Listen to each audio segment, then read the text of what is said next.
Shalom, berjumpa lagi dengan saya dalam seri pelajaran Sekolah Sahabat. Pelajaran Sekolah Sahabat kita pada saat ini adalah pelajaran yang keempat dengan judul Jalan yang Sukar. Dan ayat intinya terdapat di dalam Yesaya 8 ayatnya yang ke-17. Dan aku hendak menanti-nantikan Tuhan yang menyembunyikan wajahnya terhadap kaum keturunan Yakub. Aku hendak mengharapkan Dia. Saudara-saudara, dalam sebuah kebakaran di kawasan Harlem di kota New York, petugas pemadam kebakaran merasa putus asa oleh karena ada seorang gadis buta yang tidak mau melompat ke atas jaring, yang sudah pasti gadis buta itu tidak dapat melihatnya. Akhirnya, saudara-saudara, ayah gadis itu tiba dan dia mulai berbicara kepada anak gadisnya dengan pengeras suara bahwa ada jaring di bawah dan dia harus melompat setelah dia mendengarkan instruksi ayahnya. Dan akhirnya, saudara-saudara, gadis itu melompat dengan tenangnya dari lantai 4. Saudara-saudara, kenapa dia mau melompat? Oleh karena gadis buta itu sepenuhnya percaya kepada ayahnya dan dia melakukan apa yang terbaik menurut ayahnya. Saudara-saudara, dengan cara yang sama Allah menginginkan yang terbaik bagi orang-orang Yehuda.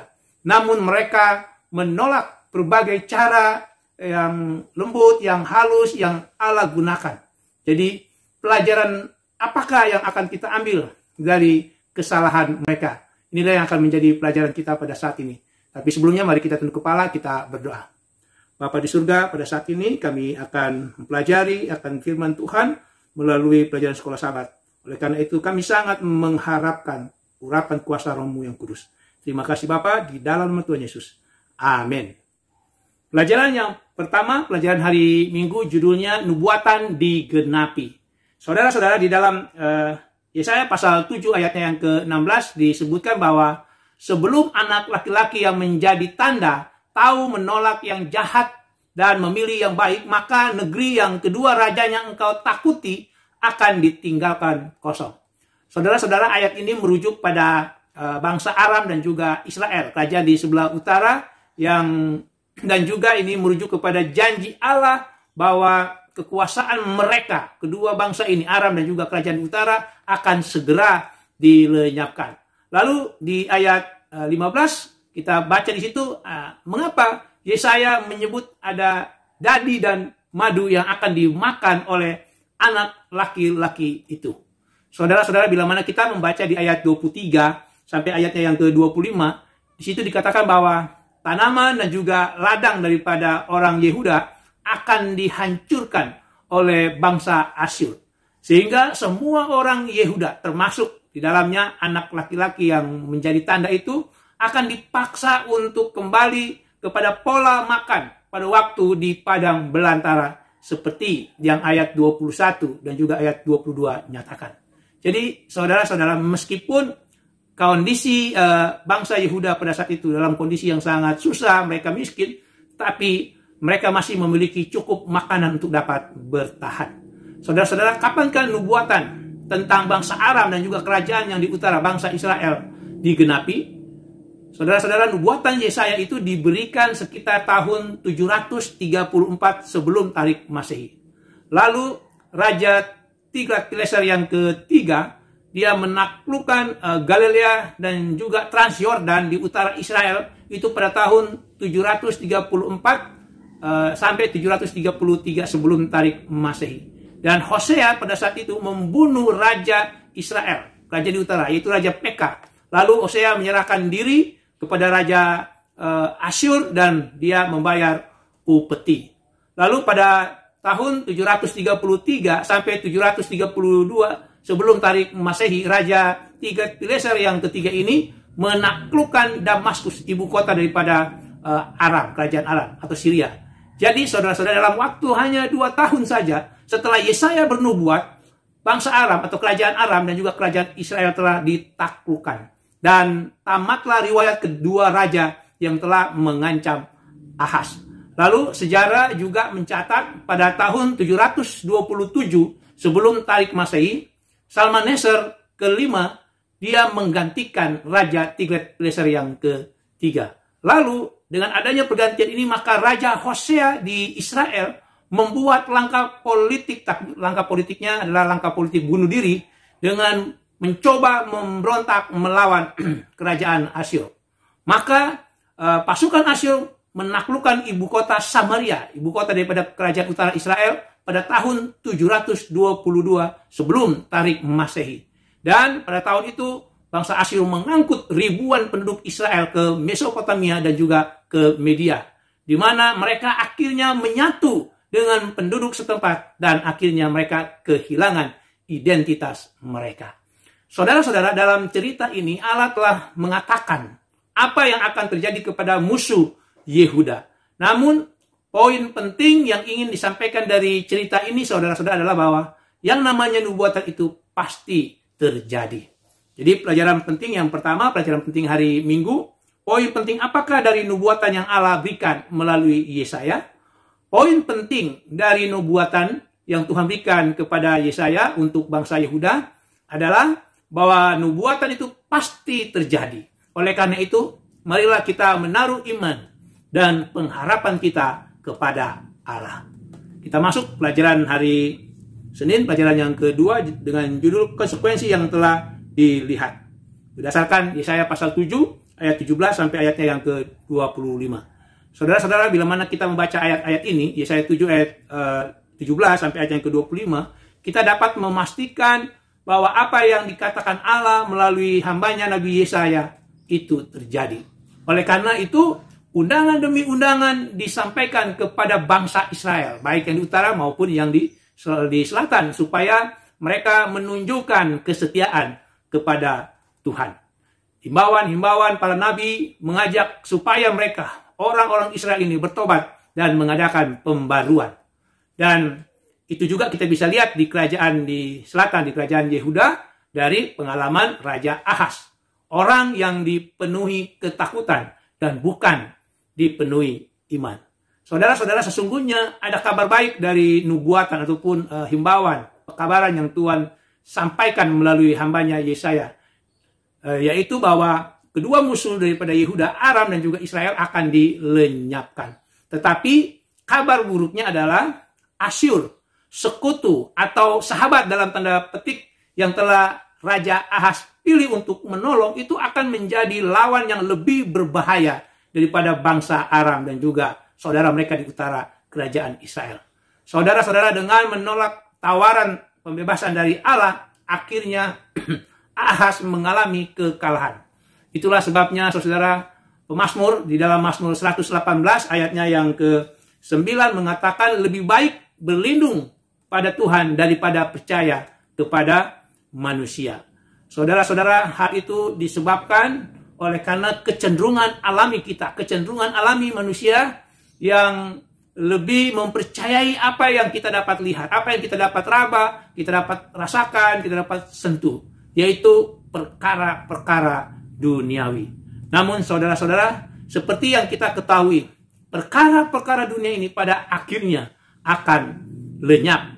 Sebagaimana Rasul Paulus mengatakannya di dalam 2 Korintus pasal 4 ayatnya yang ke-18. Sebab kami tidak memperhatikan yang kelihatan, melainkan yang tak kelihatan.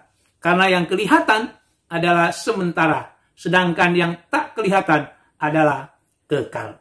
Pelajaran penting hari Senin, apakah yang dapat kita lihat dalam kehidupan Raja Ahaz? Yang dapat kita lihat dari kehidupan Raja Ahaz adalah janganlah kita mempercayai manusia, tetapi berlindunglah dan berharaplah pada Tuhan. Kita lanjut pelajaran yang ketiga, pelajaran hari Selasa dengan judul Ada Apa Dalam Sebuah Nama. Saudara-saudara, di dalam Yesaya pasal 8, anak kedua daripada Yesaya itu namanya Maher Salal Hasbas. Dan artinya adalah merampas dengan cepat, memangsa dengan cepat, atau mempercepat rampasan dan mempercepat jarahan. Jelas saudara-saudara, nama itu ada kaitannya dengan penaklukan yang cepat. Tetapi siapa yang menaklukkan siapa? Di dalam Yesaya pasal 8 ayatnya yang keempat menegaskan bahwa sebelum anak yang menjadi tanda tahu memanggil bapa dan ibu, maka kekayaan daripada bangsa Aram dan juga bangsa Israel akan diangkut oleh bangsa Asyur. Jadi nama anak-anak Yesaya, ya. Jadi nama daripada anak-anak Yesaya ini merujuk pada kondisi atau keadaan Yehuda dan juga Israel, di mana mereka akan dirampas dengan cepat, dimangsa dengan cepat. Tetapi kalau kita ingat anak yang pertama, Syair Yashub, maka di situ dikatakan kalau umat ini mau bertobat, umat yang sisa akan kembali. Artinya masih ada harapan, saudara-saudara. Karena meskipun Asyur menguasai tanah Yehuda, kalau kita baca di Yesaya pasal 8 ayatnya yang ke-8, mereka masih memiliki janji bahwa Allah beserta kita. Itu kita bisa lihat juga di dalam Yesaya pasal 8 ayatnya yang ke-10. Dan ini adalah tema dari kitab Yesaya, di mana meskipun akan ada penghakiman atas musuh-musuh Allah yang ada di Yehuda dan juga musuh-musuh daripada Allah yang ada di bangsa-bangsa lain, Tuhan akan menyertai umatnya. Yasel Yasub tadi, umat yang sisa akan kembali itu, menyertai umatnya yang setia dan memulihkan, serta mengembalikan mereka ke tanah mereka. Jadi pelajaran penting yang ketiga, prinsip kehidupan apakah dari arti nama anak-anak Yesaya? Prinsip kehidupan dari arti nama anak-anak Yesaya adalah bahwa meskipun ada penghukuman, Tuhan akan menyertai umatnya yang setia dan akan memulihkan mereka. Pelajaran yang keempat, pelajaran hari Rabu dengan judul tidak ada yang perlu ditakuti saat kita takut kepada Allah. Berdasarkan Yesaya pasal 8 ayat 11 sampai ayatnya yang ke-15. Saudara-saudara, pekabaran Yesaya kepada bangsa, maksudnya pekabaran Tuhan melalui Yesaya kepada bangsa Yehuda khususnya yang sedang tertekan itu adalah tidak ada yang perlu ditakuti saat kita takut kepada Allah. Saya ulangi, pekabarannya adalah tidak ada hal yang perlu ditakuti saat kita takut kepada Allah. Lalu di dalam ayat 12 dan ayat yang ke-13 dari Yesaya pasal 8, Allah mengamarkan Yesaya agar tidak takut pada hal-hal yang ditakutkan oleh bangsanya, tetapi takutlah akan Allah. Dan ini merupakan tema yang sangat penting dalam Alkitab. Dan tema ini, Yesaya 8 ayat 12-13, sama seperti di dalam Wahyu 14 ayat 6 sampai ayatnya yang ke-12. Mengenai pekabaran Tuhan melalui 3 malaikat. Di mana 3 malaikat ini mengumandangkan pekabaran. Takutlah akan Allah dan muliakanlah Dia. Gantinya takut dan memuliakan kuasa binatang yang digambarkan dalam Wahyu pasalnya yang ke-13. Saudara-saudara, bagaimanakah kita dapat memahami ide tentang takut akan Allah itu? Saudara-saudara, rasa takut yang benar kepada Allah yang kudus itu berarti kita mengakui Allah, mengakui Dia sebagai penguasa satu-satunya di alam semesta. Itulah yang dimaksud dengan takut akan Allah, di mana kita mengakui bahwa Allah adalah satu-satunya penguasa di alam semesta. Lalu pertanyaan berikut, apakah ide bahwa kita harus takut kepada Allah ini bertentangan dengan apa yang ditulis di dalam 1 Yohanes 4 ayatnya yang ke-18, di mana ayat itu mengatakan di dalam kasih tidak ada ketakutan. Kasih yang sempurna melenyapkan ketakutan. Sebab ketakutan mengandung hukuman. Dan barang siapa takut, ia tidak sempurna di dalam kasih. Bagaimana pekabaran di dalam Yesaya pasal 8 ayat 12 dan 13 dan juga Wahyu 14 ayat 6 sampai ayat 12 itu? Apakah ini akan bertentangan dengan 1 Yohanes 4 ayatnya ke-18? Tentu tidak, saudara-saudara. Kenapa? Karena jika seseorang dengan kuasa yang sangat besar itu menjadi sahabat kita, dan dengannya, dengan orang yang berkuasa ini kita berbagi kasih, kita tidak takut pada orang tersebut bahwa dia akan menyakiti kita. Namun kita memiliki rasa takut dalam tanda petik, dalam arti kita memahami dan kita menghargai kekuasaan orang tersebut, serta memahami dan menghargai batasan-batasan daripada hubungan yang kita miliki dengan orang tersebut. Demikian juga dengan Allah, oknum Allah yang maha kuasa itu. Jadi pelajaran penting yang keempat, pelajaran penting hari Rabu, bagaimanakah kita dapat memahami ide tentang takut akan Allah itu? Saudara-saudara, yang perlu kita pahami adalah Allah itu adalah satu-satunya penguasa alam semesta. Tetapi Allah adalah juga sahabat kita. Jadi kita takut akan Allah artinya kita menghargai kekuasaannya serta memahami batasan hubungan yang kita miliki dengan Allah dengannya. Pelajaran yang terakhir, pelajaran hari Kamis dengan judul Kemuraman Orang yang Tidak Bersyukur. Yesaya pasal 8 ayat 16 sampai ayatnya yang ke-22. Saudara-saudara, Ahaz sangat terlibat dalam agama kafir yang sangat terkait dengan okultisme. Kalau kita baca di dalam Ulangan 32 ayat yang ke-17 dan juga 1 Korintus 10 ayatnya yang ke-20, di situ dikatakan orang-orang yang beribadah dengan cara okultisme ini adalah mereka memberi persembahan kepada roh-roh jahat. Dan kalau kita baca di ayat 21 dan juga ayat yang ke-22 dari Yesaya pasal 8, Yesaya menggambarkan tentang keputusasaan atau kemuraman akibat bersandar kepada kuasa lain selain Tuhan. Dan ini sangat cocok dengan kondisi daripada Raja Ahaz, di mana Yesaya menekankan kemarahan dan kutukan daripada bangsa itu, bangsa Yehuda, kepada raja mereka sendiri. Dan pekabaran ini menjadi amaran kepada Ahaz, karena ia menuntun bangsa Yehuda kepada okultisme. Maka dengan demikian, orang Yehuda atau rakyatnya mengutuk akan rajanya sendiri. Dan faktanya saudara-saudara, saat Raja Ahaz wafat, orang tidak lagi menghargai daripada Raja Ahaz. Karena kalau kita baca di dalam 2 Tawarik 28 ayat yang ke-27, orang Yehuda tidak membawa Raja Ahaz waktu dia meninggal, waktu dia wafat, ke pekuburan daripada raja-raja Israel. Dan kondisi kemuraman ini terjadi juga pada saat Raja Saul. Kita bisa baca di dalam 1 Tawarik 10 ayat 13 dan ayatnya yang ke-14. Di situ dikatakan demikianlah Saul mati karena perbuatan yang tidak setia terhadap Tuhan. Oleh karena Raja Saul tidak berpegang pada firman Tuhan. Dan juga karena Raja Saul ini telah meminta petunjuk dari arwah dan tidak meminta petunjuk daripada Tuhan. Sebab itu Tuhan membunuh dia dan menyerahkan jabatan raja itu kepada Daud bin Isai. Saudara-saudara, pelajaran penting yang terakhir, pelajaran hari Kamis. Apa akibatnya bila mana kita bersandar kepada kuasa lain selain Tuhan? Saudara-saudara, bila mana kita bersandar kepada kuasa lain selain kuasa Tuhan, maka kita akan mengalami keputusasaan atau kemuraman di dalam hidup kita.